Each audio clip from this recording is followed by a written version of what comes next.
Same story, same dialogue, same cast and again same cast. Fan following part 1 की भी same थी, part 2 की भी सेम थी and same story and same fan following के साथ भी OMG2 क्यों नहीं गदर 2 का रिकॉर्ड तोड़ पाई एंड बॉक्स ऑफिस पे सही तरीके से कलेक्शन नहीं कर पाई। आइए जानते हैं इन सभी राज्यों को कि ऐसे कौन से कारण थे जो OMG कम बजट में बनी एंड कम कलेक्शन करके बॉक्स ऑफिस से जल्दी पर्दों से उतर गई एंड गदर 2 20 दिन के बाद भी पर्दे पे लगी हुई है और लोगों का दिल जीत रही है। आइए जानते हैं इस वीडियो में। नमस्कार। गदर 2 जो कि 60 करोड़ के बजट में बनी और आज 1000 करोड़ को भी पार करने वाली है एंड उसी तरफ OMG2 जो कि 80 करोड़ में बनी एंड 200 या 300 करोड़ के भी बजट को पार नहीं कर पा रही। ऐसे क्या कारण है, मैं आपके साथ एक एक कारण डिस्कशन करूंगा। पहला कारण, गदर 2 की फैन फॉलोइंग शुरू से ही बहुत ज्यादा थी OMG के अकॉर्डिंग।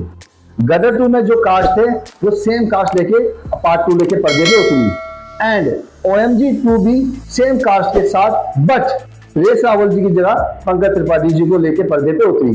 पंकज त्रिपाठी जी भी एक बहुत बड़े एक्टर है, जाने माने, तो उनको मैं परेश रावल जी के साथ ऐसा कुछ नहीं कहूंगा कि उनको कुछ गलत लेके करा, बट फिर भी OMG2 बॉक्स ऑफिस पे लोगों का दिल नहीं जीत पाई और 300 करोड़ के बाद बॉक्स ऑफिस के पर्दों से उतर गई।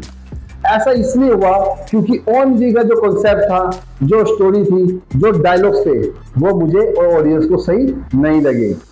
बॉक्स ऑफिस में OMG2 जिस स्टोरी को लेकर प्रेजेंट कर रही थी वो स्टोरी लोगों को थोड़ी कम पसंद आई।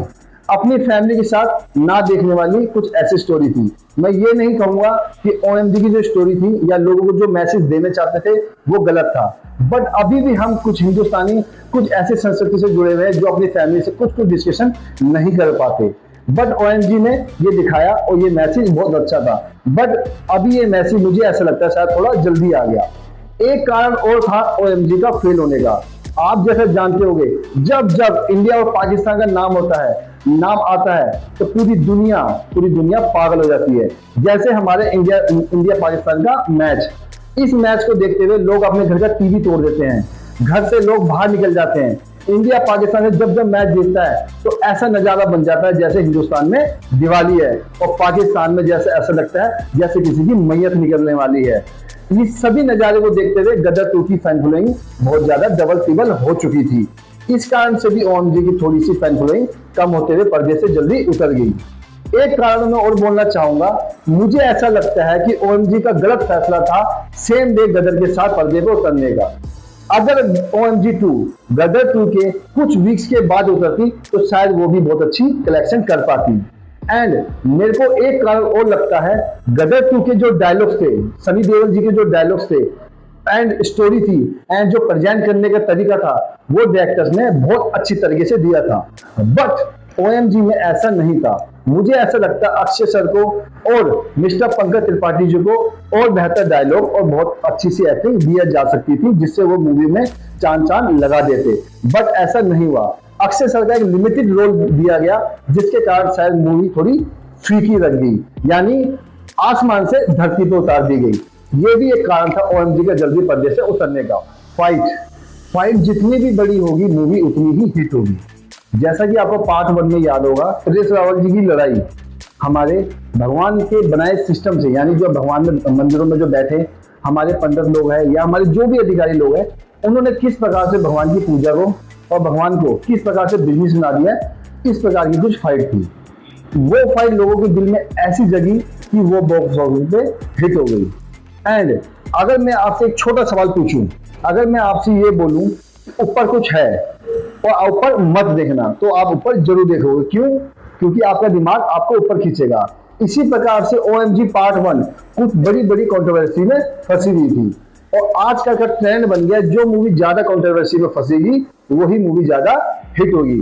जैसा कि आपको याद होगा पठान मूवी कई प्रकार की कंट्रोवर्सी में फंसी और उसी कंट्रोवर्सी के फायदे से मूवी सुपर डुपर हिट हुई और कई 1000 करोड़ की कमाई बॉक्स ऑफिस पे करी। कंट्रोवर्सी से ये फायदा होता है कि लोग देखना चाहते हैं कि जो लोग बोल रहे हैं या जो लोग सुन रहे हैं क्या वो सच है कि गलत है। मैं तो ये मानता हूँ कई प्रकार की कंट्रोवर्सी जानबूझ के फिल्मों द्वारा फैलाई जाती है कि लोग इसको जाके सिनेमाघरों में देखें। बट पार्ट 2 में कुछ ऐसी बड़ी फाइट नहीं थी हमारे सिस्टम को लेके, स्कूल के सिस्टम को लेके थी, बट लोगों को वो कॉन्सेप्ट कुछ खास पसंद नहीं आया। बट उसी तरफ गदर 2 की स्टोरी दमदार थी, फाइट भी दमदार थी, सनी देओल जी के डायलॉग भी दमदार थे, पाकिस्तान से जाके अपने बेटे को वापस लेके आना दमदार था, स्टोरी भी कुछ चेंज थी, ओएमजी की तरह सेम कॉन्सेप्ट सेम स्टोरी के साथ नहीं चल रही थी। इन सभी कारणों से भी ये मूवी OMG 2 बॉक्स ऑफिस में सही तरीके से कलेक्शन नहीं कर पाई और ज्यादा दिनों तक सिनेमाघरों पे टिक नहीं पाई। ऐसे और भी कई कारण हैं जो बॉक्स ऑफिस पे इस मूवी को ज्यादा दिन कलेक्शन नहीं करने दे सकी, खो दी है। मेरा तो ये व्यू था। अगर आपके हिसाब से भी कुछ ऐसे व्यू लगते हैं या आपको भी कुछ ऐसे पॉइंट्स लगते हैं जिसके हिसाब से OMG 2 बॉक्स ऑफिस में लोगों का दिल नहीं जीत पाई, तो प्लीज मुझे कमेंट करके जरूर बताइए। एंड बॉक्स ऑफिस पे अब कौन सी नई मूवी दुनिया को दिल धड़ाने वाली है, मैं आपके साथ जल्दी जुड़ूंगा। बने रहिए मेरे साथ। मेरा नाम है महेंद्र सिंह, मेरे चैनल का नाम है मिस्टर सिंह फिल्मी ज्ञानी। नमस्कार, सबक है।